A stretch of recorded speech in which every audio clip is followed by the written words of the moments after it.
Alright, boys, today we're going to be doing a solo podcast because nobody here is awake right now. It is almost 1 p.m. and I am alone right now. That's crazy. So today I'm going to be reading this essay to my right here that I wrote over the course of 2 months about my trek journey, being, stranded 3 days in the wilderness and hiking 15 miles while pushing a handcart with some people that were role playing as to be like a family and all that.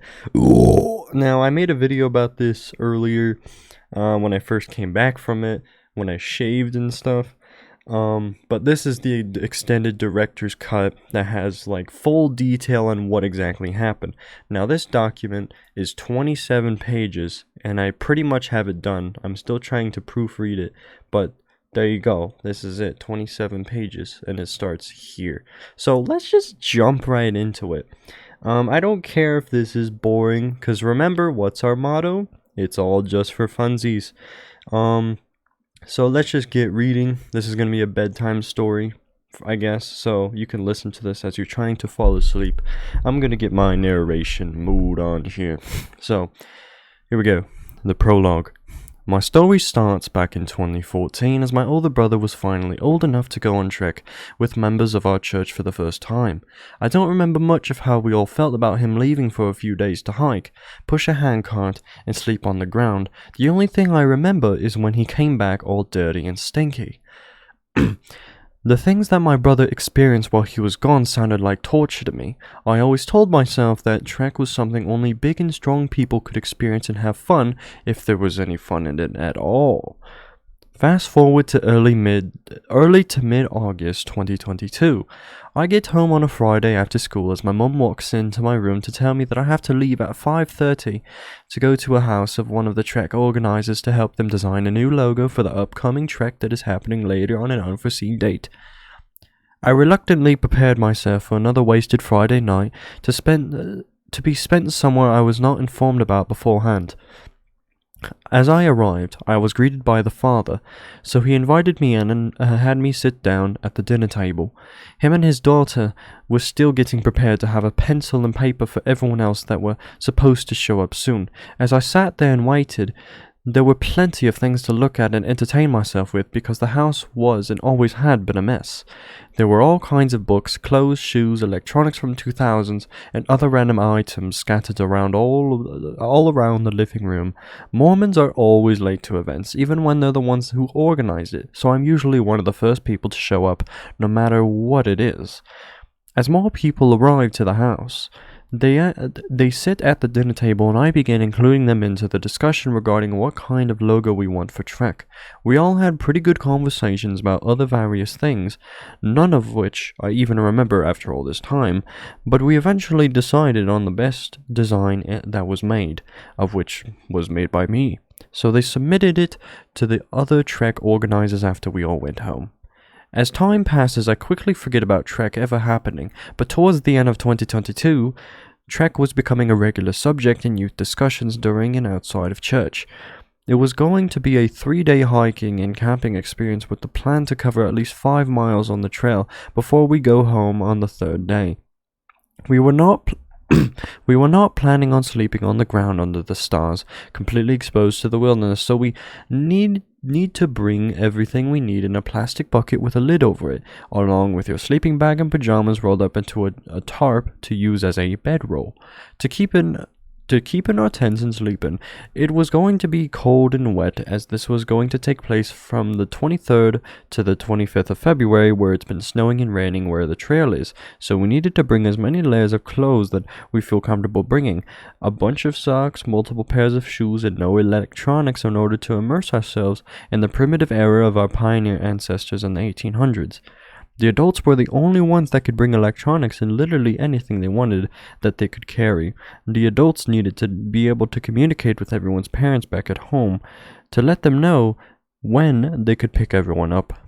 It was also important for them to have the capability of checking the weather app to see if it's going to rain or snow during the day of hiking. All of the youth were assigned to a ma and pa who were to serve as their temporary parents for Trek. Where's my fidget spinner?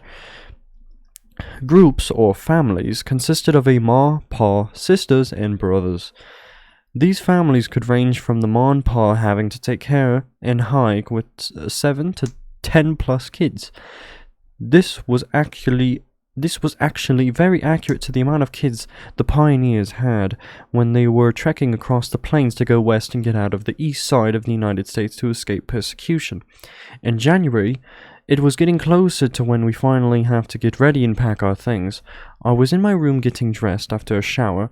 My mom always finds a reason to knock on my door and try to open it, only to discover that it's locked, so she has to ask me her super important question from the other side of the door. One night, while getting dressed, after a shower, my mom knocks on my door to ask me if I told the bishop whether or not I was going on trek. I paused, distraught that my mother would ask me such an outrageous question, assuming I'd even think about possibly considering the potential for me to even want to go on a silly little adventure such as trek. I walk up to my door and tell her no. She's used to the regular statements of neglect towards church activities I don't want to go on, so she encourages me to go as it would be a fun and unique experience with other people. I stand at the door to try to think of an excuse not to go, but she answers for me and tells me that the bishop is going to know I'm attending trek anyway.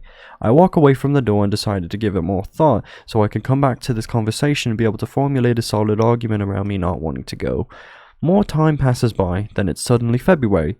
Then, it's a couple weeks before we leave. Me and my mom had to figure out what we needed to bring. The checklist on the Trek website was very specific. As mentioned earlier, we both scattered around my room and closet to look for any jackets that were useful, beanies that covered my head, socks that didn't give me blisters, and shoes that kept my feet straight. So as we gathered all of my things, we had to try and fit it all into the bucket. The entire experience of the packing process consisted of a lot of arguing about what will and will not keep me warm at night. My mother is notorious for always overpacking my things for anything, but yet again, it's always better to be overprepared than underprepared. I accept my fate as the kid that brought way too much stuff in my bedroll and bucket, then pack it into the car for the following Tuesday. As we head off to the church for our packing check, before the packing check, me and the other youth priests in the church met up with the bishop to do some family history research on Ancestry, to then hopefully find some good stories about our pioneer ancestors that trekked across the plains to find a better life for the family and for the next generations to come. I wasn't signed into my Ancestry account till I got there, so I was a little delayed in finding people, but when I was able to find names of people with interesting stories, we all got distracted over the proximity thing that your phone can do on the app that allows you to see who you're related to in the room. That whole evening was just a mess, so we all left on time with not really much information to leave with, so we all had to depend on our Trek families to tell stories while we're there. I did already have one ancestor with a relatively interesting story. I don't remember his name, but he was in the Mormon battalion. He fought in the Battle of the Bulls, and there was this one battle he was in against the Mexicans or Native Americans or whoever it was, where the Mormons started charging at them in front of their adversary's base full of supplies and food, and the Mormons were so scary that the natives just turned around and ran away. Not a single person was killed, and the Mormons were able to take their base with all their stuff.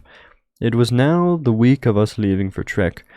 For our final meeting with each other at church, we had to have our official packing check. I had everything I needed, so did everyone else.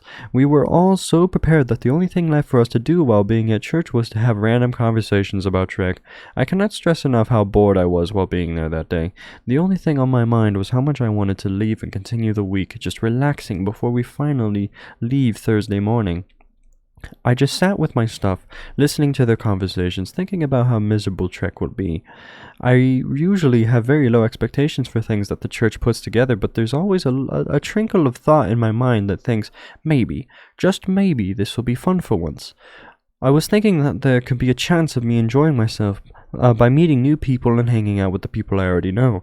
The thought of going on trek started out as something I immediately dreaded and despised since 2014, but now it started to be something that I dreaded a lot less. I still wasn't totally looking forward to it, but there could actually be some redemption in going. I remember the last movie I watched before going to bed Wednesday night. The night before we had to leave in the morning for trek, I watched Drive with Ryan Gosling. I wanted to watch it with the potential of it being the last movie I ever watched before experiencing one of two things. Either I experience next level enlightenment to become closer to our Heavenly Father, or I experience a freak accident and die. I still don't know why I was so consumed by the thought or even possibility of me losing my life while doing such wholesome activities, but I always tend to assume the worst when it comes to predicting the future. Sometimes predicting the worst can end up making an experience better as the exact opposite result occurs. There wasn't any significant thought I ever had that could have convinced me that Trek was going to be a 10 out of 10 experience, so I wanted to take all the positive feedback with a grain of salt. People always shill events like these that are organized by the church, so I go on them and I can't help but notice how big their lies were. I almost feel like that these events are described the way they are just so that they can specifically target me and convince me to go. Maybe it's my paranoia, but I often feel like I constantly disappoint all the people that organize these events by admitting to their face that I felt like there were a lot of flaws in them. In short, I feel like these events are somehow targeted towards me, trying to convince me that camping and hiking is fun. Not that it can be fun, that it is fun. When will it get to the point where there won't be a way of convincing me that camping with religious intent is not fun to me? I feel like I'm just doing work and that's it. Work that doesn't even matter, and the only reason we're doing it is to get blessings. I'm all for putting in work for a reward, but who says that any of this is fun? Day 1, Thursday. My mom wakes me up at 5:15 a.m. to get ready and leave before 6. The plan I was told was that we were all going to leave the church at 6 a.m. to go to the trail and meet up with our Trek families. But since Mormons are always late to everything, I have reason to believe that they just told us that so we would all show up anywhere before 7 a.m. Because we all ended up leaving the church at 7:30 to 8, we arrive at the church and unpack the trunk of the car. When we walk into the chapel, there's only a dozen people sitting in the pews already. Before my mom leaves to drive back home, I take out my phone and take 2 final photos to send to my friends as a goodbye. I turn my phone's power off and hand it to my mom to take it home with her. While we waited for more youth to arrive, they had a slideshow of the last Trek from 2018 playing on a projector. The video was literally 45 minutes long, showing photos of everyone hiking and pushing their handcarts in the desert on a smooth, flat dirt road. The photos made the experience look easy and perhaps even fun, with everyone smiling, cheering each other on. I was sitting there confused as to why they weren't showing any parts of the trek that made the whole journey any difficult. That was until they got to a man-made tunnel that caused them to take apart their carts and carry the base and wheels through the tunnel, then put them all back together. After that, they showed day 2, which was even more boring. There was something about this whole slideshow that made everything seem so fake and underwhelming. There was no way that this was it. There's no way that we were going to hike an entire nothing burger for 3 days. I began to realize that I didn't want to go on this trek anymore, less than I already wanted to, since now I don't know what to expect. Eventually, enough people showed up for the organizers to make announcements. They had their spiel and then had us sing a hymn. The hymn was over. When the hymn was over, they got back up to announce which ward was leaving first. If I remember correctly, there are a total of 6 or 7 wards in the church. They called one to get their final snack in the back of the chapel, go outside to take a ward photo, and then pick which car they wanted to ride in. The rest of us had to sing another hymn. After the second hymn, they called for the next ward to leave, then the next one, then the next one, and another one. With very convenient bad luck, we were the last ward to leave, but of course they saved the best for last, as we all say. As a final snack, they served us cups of yogurt with almonds and raspberries. I usually don't like things with nuts, but I ate it anyway as I know I'll need the energy. After we ate, we were directed to another room in the church to take a group photo, and of course, everybody needed to use the bathroom as the picture was about to be taken, so it took us well over 5 minutes to get everyone back in and take the photo. We finally walk outside to where all the cars are. Still waiting for more people to get out of the bathrooms, I decided to ride with my friend Aiden, his mom, my friend Joanna, and her friend Evelyn, and her foster sister Callie. That whole morning I walked into the church with 6 to 7 hours of sleep and a bad attitude, so I planned on continuing the same mood throughout the car ride so I could have an excuse to get last-minute sleep before we arrived at the trail. I knew it was going to be a long 3 days, so I needed to mentally prepare myself before possibly doing the most difficult tasks of my life. But I had to remember, it's about what you make it. As we drive closer to the site, we start seeing snow appear on top of the hills and mountains around us as we increase our elevation. It recently snowed in the area a couple days before everything was supposed to take place, so we were warned about everything being muddy and cold. Aiden's mom put a CD of a popular family-friendly album by the band ABBA that everyone in the car can sing along to. While listening to the music, Joanna and Trevlin were behind me talking about everything that happened to them while preparing for Trek. Trevlin talked about how she heard Trek was happening and how she didn't want to go at first, but then, all of a sudden, something in her switched, and she then wanted to go. Joanna was always excited about Trek and hoped to get a spiritual experience out of it. I always knew that Aiden wanted to go because he has a crush on this girl named Chloe that he's known since January who happened to be going on Trek, so he wanted to take this opportunity to have her fall in love with him or something. A lot of people have a crush on Chloe, at least to my knowledge. Me and Chloe have known each other since the fall of 2021, but recently we both can't help but always talk and text each other. We first met at a ward camp out in 2021. Although we didn't talk too much at that time, I quickly noticed all the guys she talks to on a regular basis, so I never was confident enough to step in and compete. But that was until fall of 2022, when we all met for a meeting at the church after school. Afterwards, they brought out cupcakes for us to eat outside. So as I was eating my cupcake, Chloe turns to me and says, "Hi," just randomly. We start talking about random things, as you do for the sake of small talk.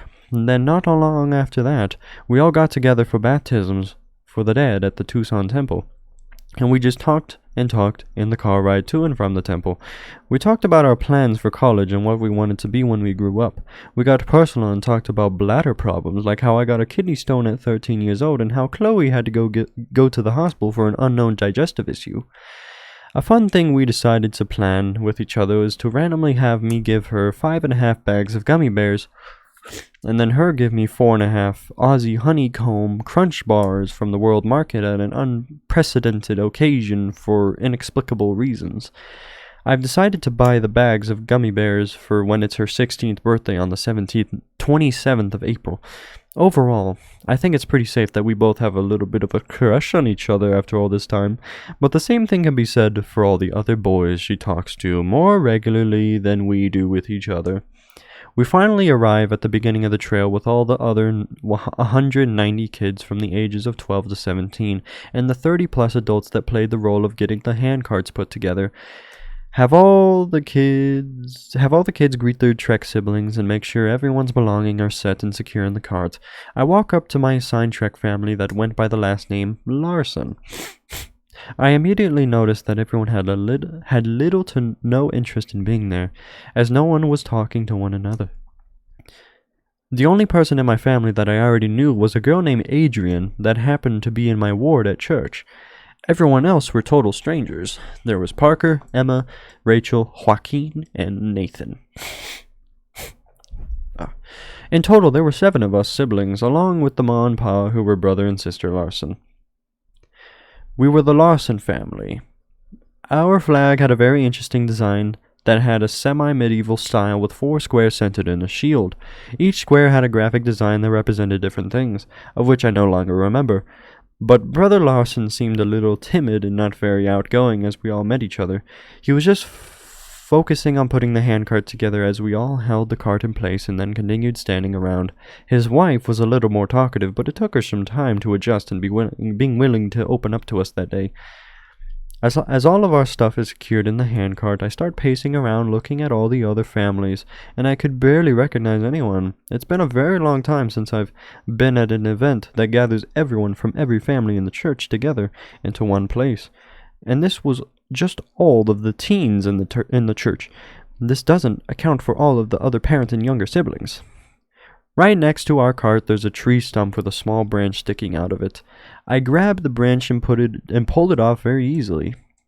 When hiking, a man should always have a long stick with them to walk and lead with their pack.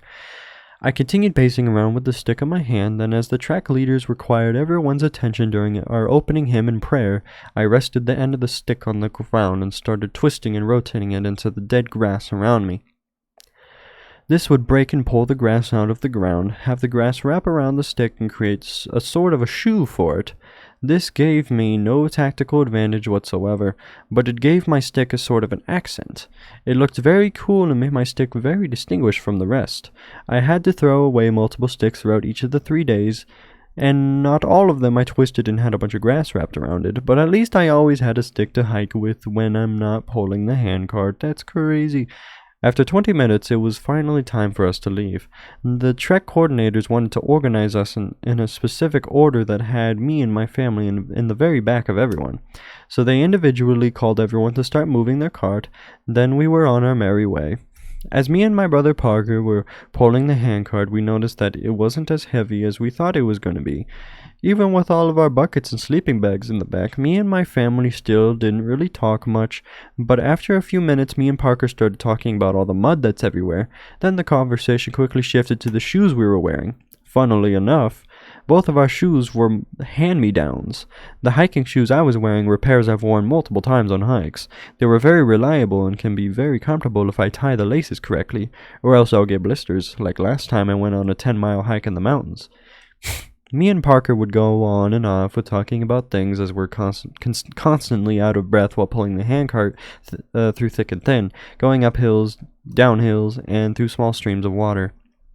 At one point, this dog named Riley that was owned by the people that owned some of the land we were trekking through was running from the front of the line to the very back where me and my family were, and she just ran under our cart, which almost crushed her. I need to check Discord real quick. That's what I thought. Alright. After an hour and a half of pulling the cart, everyone in front of us stopped to let us in the back catch up to them, as well as just let everyone take a break after moving so much already. As we got to where we needed to be and rest, they started passing out bags of tangerines for everyone of the family to snack on for the rest of the day. For the rest of day one. Even though tangerines are my favorite food, I never ate a single tangerine that whole day. There's something about me being in a bad mood, or being in the middle of a situation I never arrived at willingly, that just makes me not want to actively feel better by eating something sweet, doing something fun, or even talking to people I like. I just feel like being a negative Nancy and pretend that there's no way I can have fun at an event I didn't volunteer to come to. After this long, I have no idea if I just wasn't hungry at the moment, or I actually didn't even want to think about happiness, because I know I won't be able to see any of that for the next 3 days. Do tangerines make me happy? Maybe. But it would have been a lot more than tangerines to put me in a good mood while pulling a handcart in 50-degree weather in the wilderness for 3 days. We decide that me and Parker have been pulling for long enough. We were about halfway through our venture before we arrived at our first destination to relax, so my two Trek sisters, Adrian and Rachel, volunteered to pull us the rest of the way, while me and Parker took their places in the back of the cart and pushed. It was the same old hilly trail until we came across a small river that would pretty much be classified as a stream, but it was like the biggest body of water we've seen so far, so I'm calling it a river because some sections were probably a 2-foot drop. As we start passing it, we begin going further up the hill on the side of the bigger hill that was just a miniature mountain. Not much really happens here, but when I had to drop my stick for a moment while pushing the handcart up a really steep hill, I saw a tiny scorpion in the dirt by my feet. Despite living in a desert myself, I very rarely see an actual wild scorpion, so whenever I do see one, I'm bound to remember it for a while. Fast forward to 30 minutes later, we're going through some tall, dead grass. One of the Trek photographers sat on the side of the trail as we passed by, and took a close-up photo of my face while I'm struggling to move the handcart up the hill like usual. I don't know if the photo turned out good, as it never showed up in any of the slideshows they've showed us, But it's just another moment I remember because I just couldn't stop thinking about it since I'm also a professional photographer for school. And the fact that someone else with a similar amount of experience managed to get a potentially cool photo of me. Usually, all of our parents will take their phones that they've had for years because with 7 kids at home and one working parent, most of these families can't afford to have the latest iPhone all the time.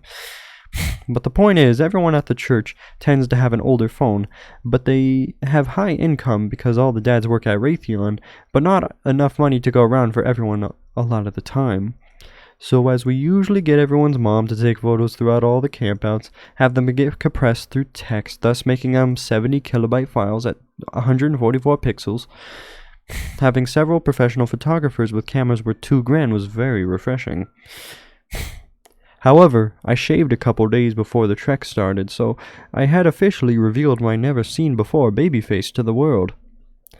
I started growing facial hair as I was just shy of turning 13, and I've shaved everything consistently, except for my mustache, until I found out I was going on Trek. I decided I wanted to look proper for this event, but me and everyone else I knew was very curious to see what I looked like under that stash. Granted, more people said I shouldn't shave once I asked them, but there was a good amount of people that wanted it to be shaved. Since my facial hair gave me more confidence in myself as compared to how I feel about myself without it, I lost all of my charisma before the trek because I looked like a child with a big chin and feminine lips. There were a lot of people that didn't recognize me until they heard someone say my name in front of them, but there were a good number of people that recognized me regardless, because they used to be in my church's ward before I even started growing facial hair. I never thought I looked that similar to how I looked when I was a preteen, but maybe I do in reality. Or they stalk my mom's Facebook page that happens to have a bunch of pictures of me with my long colored hair. So maybe they saw my long hair and knew for a fact it was me because they don't see anyone else there with hair that looks like mine. So maybe that's it. But was shaving a mistake? Yes. Do I now know I'm better off walking around with my manly beard rather than looking like a woman? Absolutely. My eyes hurt because this document is white. And it's hurting my eyes. I have blue blockers and it's not doing a gosh dang thing. I'm gonna turn on my fan, cause I'm getting allergies from all the cat hair.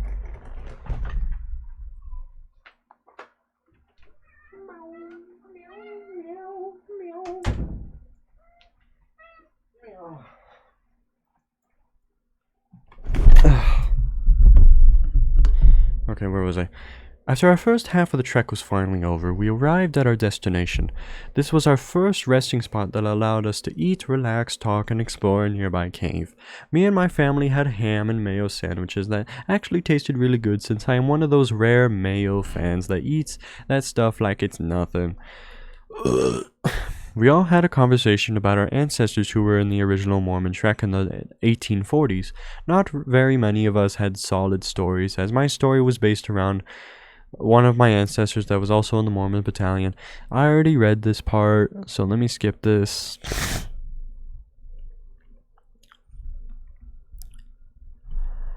My ancestor and the rest of the battalion didn't fire a single shot and didn't kill natives. They just oh my gosh. Back in 4th grade, we were doing a wax museum project for the school to hear our individual speeches in the gym. So as me and my mom were brainstorming ideas to see who I could do research on and base the wax museum project on a specific historical figure, we chose my ancestor that fought in the Mormon battalion. I remember when my ancestors, I would say my ancestor's name, say what I did in my historical event, and when I mentioned I was Mormon, some people immediately lost interest and walked away.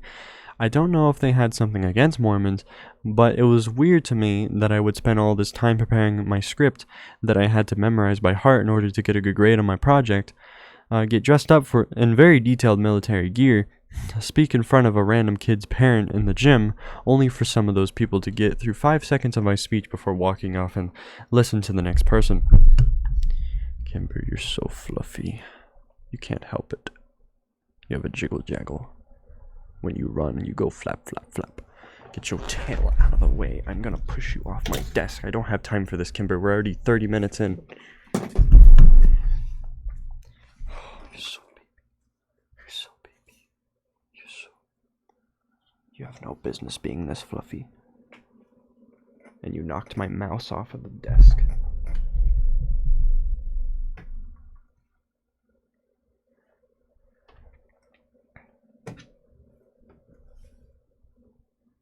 Alright. After I had my little story told to my Trek family while eating our ham and mayo sandwiches, I started talking about all of the World War I stuff I've been learning about in US history class for some reason. Then we all decided to walk off and talk to our friends. I met up with Joanna, her little sister Caitlin, their foster sister Callie, and then my friend Aiden. Pretty much everyone was still talking to their families. No, Kimber! She knocked over my fidget spinner. And I think it fell in my trash. It fell in my trash.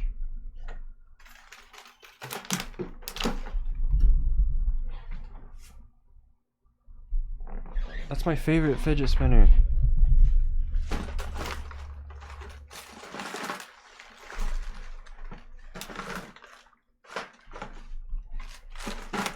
Where is it?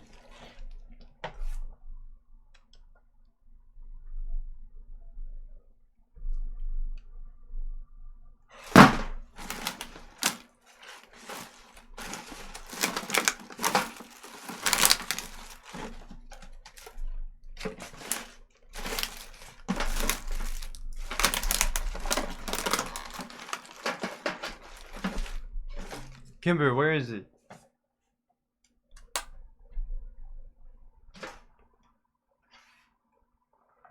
I'm really doing this. I found it. Ah.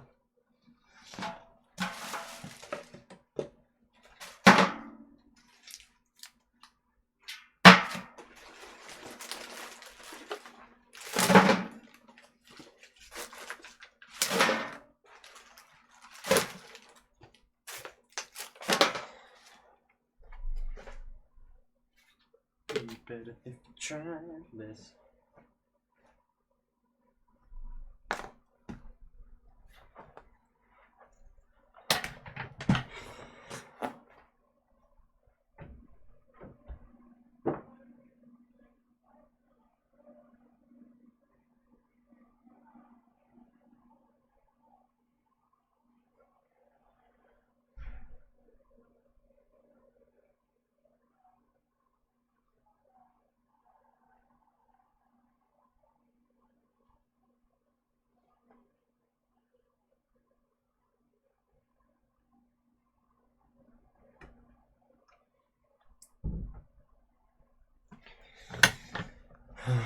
I had to clean it. Alright, where was I? Pretty much everyone was still talking to their family, so I asked all of them where Chloe was. None of them knew where she possibly could have been, so I decided to look around and find her. Soon enough, families were being called to go on a short adventure to go explore the inside of a nearby cave.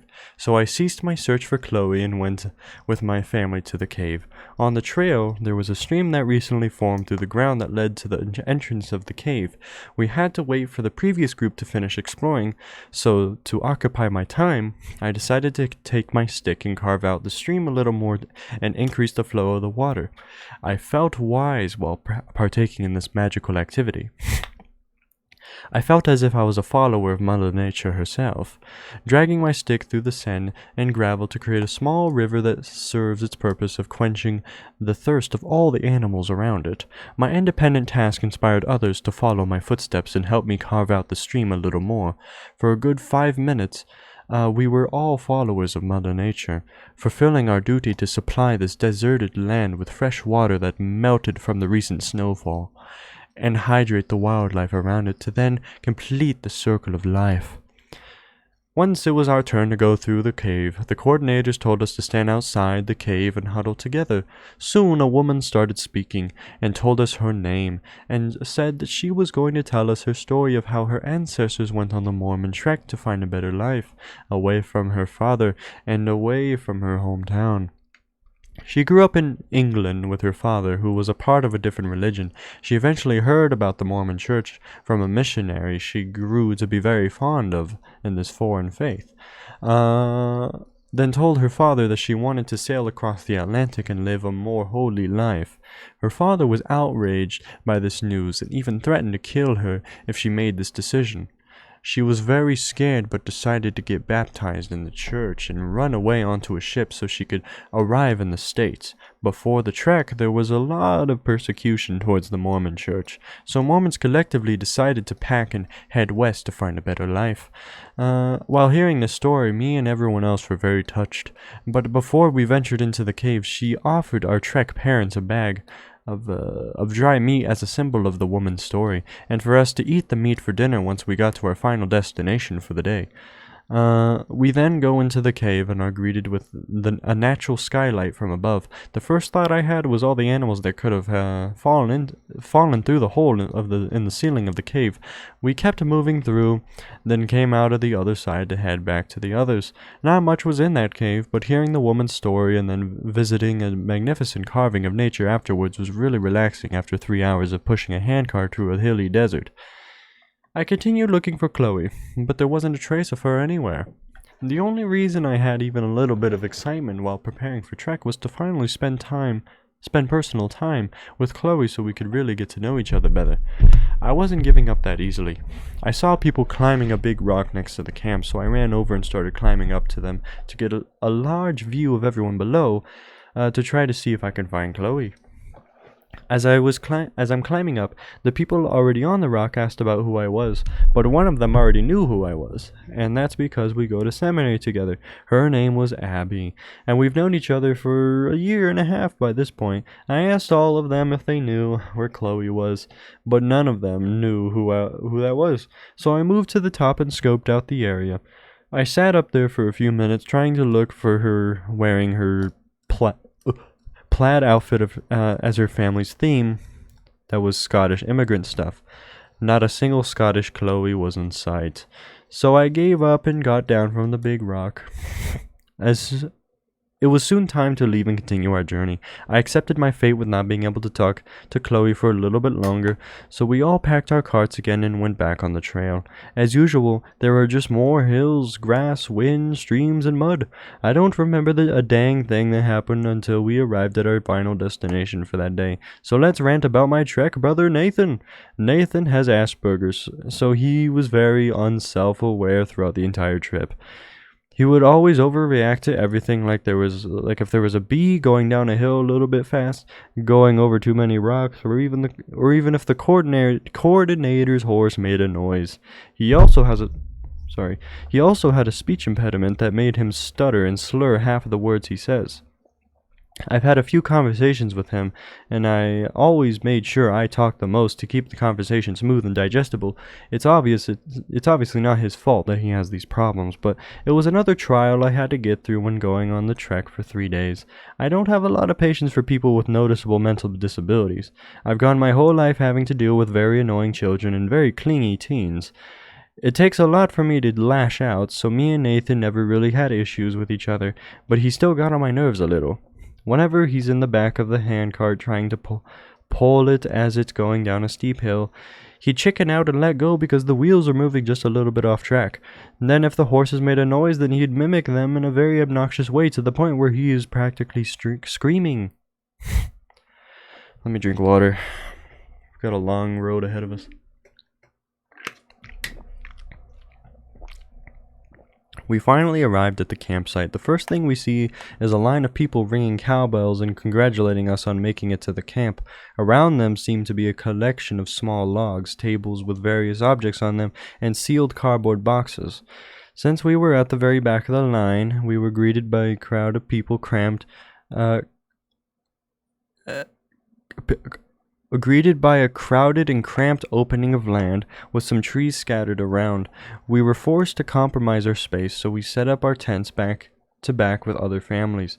I've set up many tents before, so I fulfilled my big brother role and got right to laying out the tarp. Despite being super tired, we all persevered and tried to step up our camp as quickly as possible. Me and my Trek brothers had to try and put up a type of tent we've never set up before. If it had special stakes... Who's calling me? Oh my gosh. different kinds of support pipes, and no clear way of finding the front opening of the tent while it was laid down flat. It was a bit of a challenge as compared to our sister's tent, but we got there eventually. Once we were finished setting up camp and unpacking our bedrolls, we got our Trek buckets and sat on them outside our tents. Ma and Pa wanted to play a get-to-know-you game with all of us. I don't remember what the game was called, but the basis of it was to pat your knees with both of your hands simultaneously with each other. Look at one other person in the family, say your name, say their name, then have them do the same thing and call on someone else. After 5 to 8 minutes of doing this, we all felt like we had a solid memory of everyone's names. So we then went around and had everyone share a few facts about them, like their age, what grade they're in, and an interesting trait. I told everyone that I was 16, I'm a junior in high school, and I usually have a bunch of facial hair, but I shaved all of it for Trek to like a woman? No, I'm reading the wrong line. I shaved all of it for Trek to look proper. I talked about how I'll look at myself in the mirror and can't help but think I look totally like a woman. They all told me that I somehow don't look like a woman, so I replied by saying that there could be some body dysphoria I don't know about, but like, come on, I got a baby face under that stash. The Trek coordinators and the chefs had to prepare dinner for the next hour and a half, so they opened up a carnival for all of us to play games and compete in various activities. There was suddenly a window for all of us to go through and actually have fun doing something after a whole morning and afternoon pushing a handcart. So I get up and go to the carnival. That's a good 5-minute walk down a dirt road we had to go through when entering the camp. Once I got to the carnival area, I saw a rope used for tug of war, saws for cutting logs in half, stilts for people to practice balancing on, a giant chessboard, hatchets to throw at targets, food stands to spend our Trek currency on, and whips to make cracking noises with. Before I decided to have fun, I needed to look for my friends again, but most importantly find Chloe. I found Aiden, Joanna, Caitlin, and Callie, but once again, no sign of Chloe. That's crazy. So I watched Joanna use one of the bull whips and decided to try it for myself. For obvious reasons, I've never thought whips were used for anything anymore, but I was proven wrong. I never considered myself to be a cracker because I've never held a whip in my entire life until the moment I took that bullwhip during the carnival and started swinging it in the tall grass around me. If Joanna could figure out how to make the loud cracking noise in under 5 minutes, then I shouldn't have any trouble figuring it out myself. The owner of the whips taught me how to properly use them and sent me on my merry way to try and master it. In under a minute, I made my first cracking noise. That's crazy. There's a specific method of trying to break the sound barrier as the end of the whip is moving in one direction, then snap back into another, and it was pretty easy since I casually lifted weights every day. No big deal. After school, so I had just enough muzzle to do it perfectly. Yeah, you can't see it under my long sleeve shirt, but I have muscles, you know. After that, I went to throw hatchets. I've thrown hatchets once before, but it was last summer at a boys' campout, and I was really bad at it. The technique is all in the wrist, and it doesn't require that much muscle to do it properly, but it took a very long time to even get close enough to stick the hatchet into the target. My time was up and I had to move to the back of the line if I wanted to continue. So I walked off and tried to find Chloe again. I still couldn't find her, so I went to cut a log in half with a saw. The log cutting activity was a competition between two pairs of people that had to work together in seeing who can cut the log the fastest. I've never cut a log in my life, so it took me and my partner a good 5 minutes for the saw to get to the other end of the log. I continued to look for Chloe, and this time I finally found her next to the giant chessboard. I walked over to her and I walked over and told her there. I've been looking for her all day. And it's so crazy we finally found each other. She says that she was always around and that I'm just unlucky or something like that. She then tells me about her square buttons on her shirt. And I'm like, say what? And she's like, I know, it's really swag. And then suddenly, Aiden comes out of nowhere and tries to talk to Chloe. But then this other guy shows up. His name is Eli. He snatches her away from us and engages her in various conversations in front of me and Aiden's face. In my mind, I'm thinking, who does this guy think he is? But I panicked, said goodbye to Chloe, and ran off into some grass next to the dirt road that leads back to the camp. I started pacing and talking in fury towards Eli for even having the thought of stealing my wife away from me. I was simply flabbergasted over the fact that I've put in all of this effort into talking to a female for once, only for her to be stolen away from me by a guy who has a bigger beard than me, was taller than me, and older than me. I didn't know how to compete. Eli has so much testosterone that me and Aiden are basically women to him. At this point, it was time for all the families to come pick up a box of ingredients to make dinner with. So me and my family went up back at our camp. So me and my family meet up back at our camp with the ingredients so Mom and Pop can turn on their outdoor stove and cook the food. The food we were instructed on making was Mexican tacos. Me and my siblings got our buckets to set around the stove while our parents cooked the food. My brother Joaquin volunteered to help cook, so the rest of us were gathered around, talking about what we thought about day one so far. We all agreed that our experience has been very difficult, but still kind of fun. I could see past their lies. Except for Adrian. Adrian was always excited to go on track ever since she first joined the Young Women's Quorum in our church. Everyone else was talked about their enjoyment under a straight face or forced smile. I think our positive reviews of Shrek was just code speak for, this is the most miserable time of my life and I want to go home.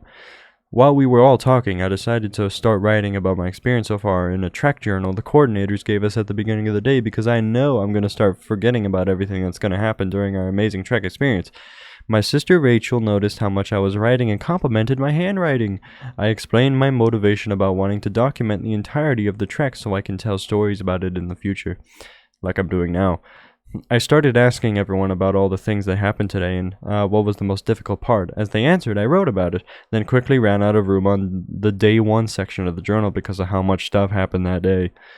Dinner was ready, so I put the journal away and got out my fork and metal bowl. I got my taco and chips. I started eating it, and I'm not even gonna lie, it was pretty good.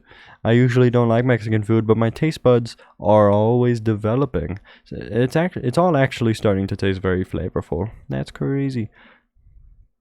After we finished eating, the coordinators wanted us to come back to the carnival to sing hymns, listen to devotionals, drink hot chocolate, and then dance. I went to my tent and got my jacket, gloves, and beanie on, as it went from 70 to 50 degrees again, the darker it got. We all walk on the dirt trail to the carnival area again, and we're greeted by fairy lights, large electric speakers, the head coordinator speaking on a microphone, and a growing crowd of people sitting on their buckets in the grass. Me and my family spread out and sit where we want. I was specifically there to relax and focus on singing the hymn, so I sat in a random spot away from everyone. We all took out our journals and started singing a Trek song called Carry On, Carry On. The song was very motivating as we were singing it, but I didn't really feel much. I already felt drained after the first day of Trek. My feet were tired, my voice was strained. I was feeling homesick, and I was extremely bummed out that what happened earlier with seeing Chloe being so attached to someone other than me. The little things I was excited for when going to Trek were already ruined. I felt alone and isolated from the people I actually wanted to be around, as I was stuck with my Trek family instead. Once we were done singing, it was time to start the dance. I've been at a church dance before, but it was my one and only time experiencing it, as it was last summer during FSY at the U of A college campus. So I was relatively excited about this. Usually at church dances it involves line dancing with another person, preferably a person of the opposite gender. So my first and only experience last summer went pretty well, as my friend Josh got me to dance with someone I've never met before. So I thought I was safe, but she ended up being in my seminary class the following year, so now I see her every morning and think of that day. Anyway, we all got up as they brought out a small band with instruments to play music for us to dance to. We filled up the dance floor trying to find groups to dance with. The first dance activity we were doing involved creating an inner circle of boys and an outer circle of girls on each side of the carnival area. I quickly joined the circle of boys in hopes of them knowing I was a dude and not a trans or something, as I didn't have a single speck of facial hair around my lips. They explained that all you need to do with the dance partner in front of you was start high-fiving them with your right hand twice, high-five them with the left hand another 2 times, and then high-five with both hands a final 2 times. Hit a little dilly with your feet. Grab each other's forearms. I lost my spot. And spin.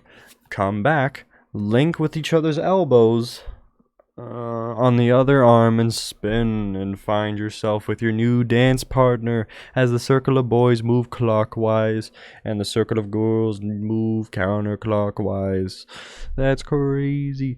This was all very new to me, so I struggled the first couple of times, but got the hang of it soon after that. I must have danced with at least a couple dozen girls in that one activity, even with Chloe at one point. After that, we moved on to line dancing. This time, it was extremely important that the boys and girls were lined up evenly as we all cycled through everyone. This activity requires everyone to form 2 parallel lines with everyone at arm's length from one another, and facing towards their partner. I squeeze in, get a partner I've seen before. She would go to my seminary at the same time as me and Aiden every morning, then get a ride to school in the car of Aiden's mom. Obviously, she most likely didn't recognize me, as this was the first time anyone has seen me without facial hair since middle school, so I wasn't worried about us having any awkward interactions in the future outside of Trek. The line dancing circle started with us stepping towards each other and bowing down. We then either link elbows and spin, grab each other's forearms and spin, or hit the seesaw and walk around each other in a circle without rotating our bodies. We would do a random combination of those moves as someone on the microphone would shout out whatever they wanted us to do.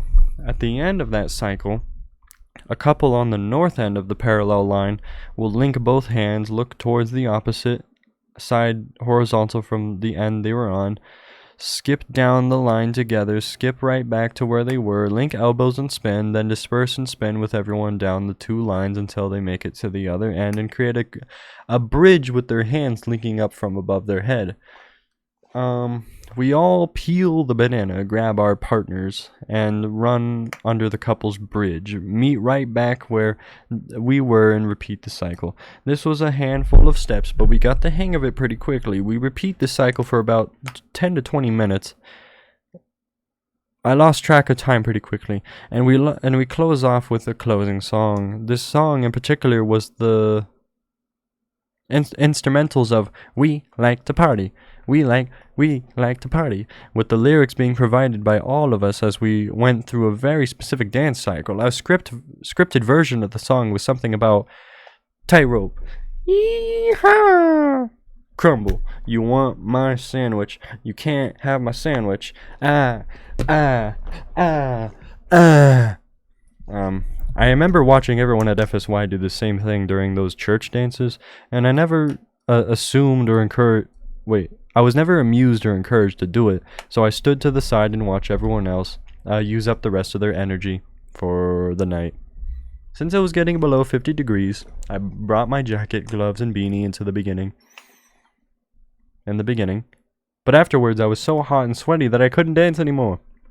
We all had one last hymn, and said a closing prayer before we could leave and go back to our families and hang out before we went to bed.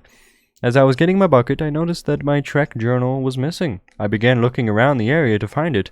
Since I was writing it in earlier and never put my name in it, I never found it. But I think when we were done singing hymns before we began dancing, I put the journal on my lap, forgot about it, stood up in excitement, and then had it fall on the ground for me to never see it again. The journal never showed up in the Lost and Found. It was never returned to me or anyone else. I walk back through the dirt road that leads to the camp. Then I start hearing faint singing in the distance. Then I start seeing lights next to the road. It was 3 ladies singing a song to greet us back to the camp. It didn't sound like a church hymn, but it felt very uplifting and spiritual to walk past.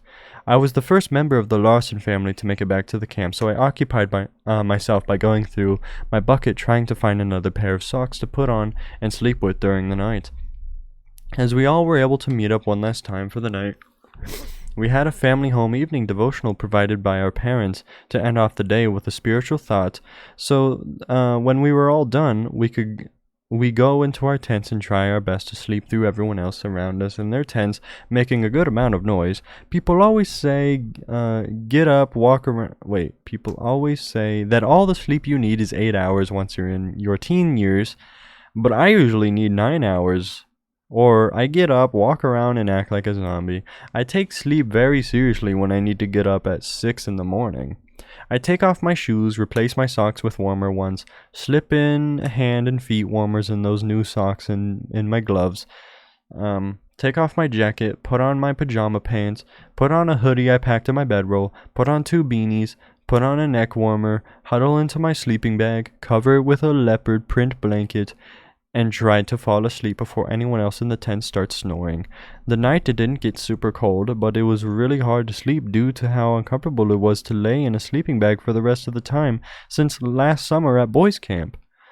Someone in the tent did start snoring, and I had reason to believe it was Nathan, that goofy goober, since he was sleeping next to me. I kept rolling around making shuffling noises in my sleeping bag, and all I wanted to do was go home and sleep in my own bed with no one else around me. Now, that's day 1, and we're 12 pages into this. And we're almost an hour into this. So, I'd say I can break this up into a part 2 or something, because I have to leave and work on my history project. I have to film and stuff. So, alright, what are people saying in the podcast group chat since I kind of abandoned them? Because some of them don't know I'm doing a solo.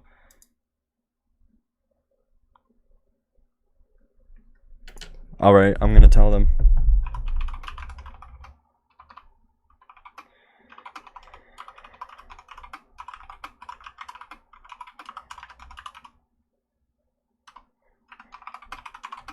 Too late, I recorded the thing by myself. See you all next week.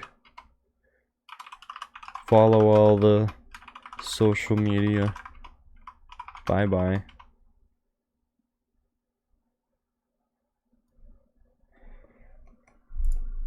And as for you, see you all next week. Either we're gonna delay this Trek essay and I'll read it another time. And so then next week we're gonna do a different episode with the boys.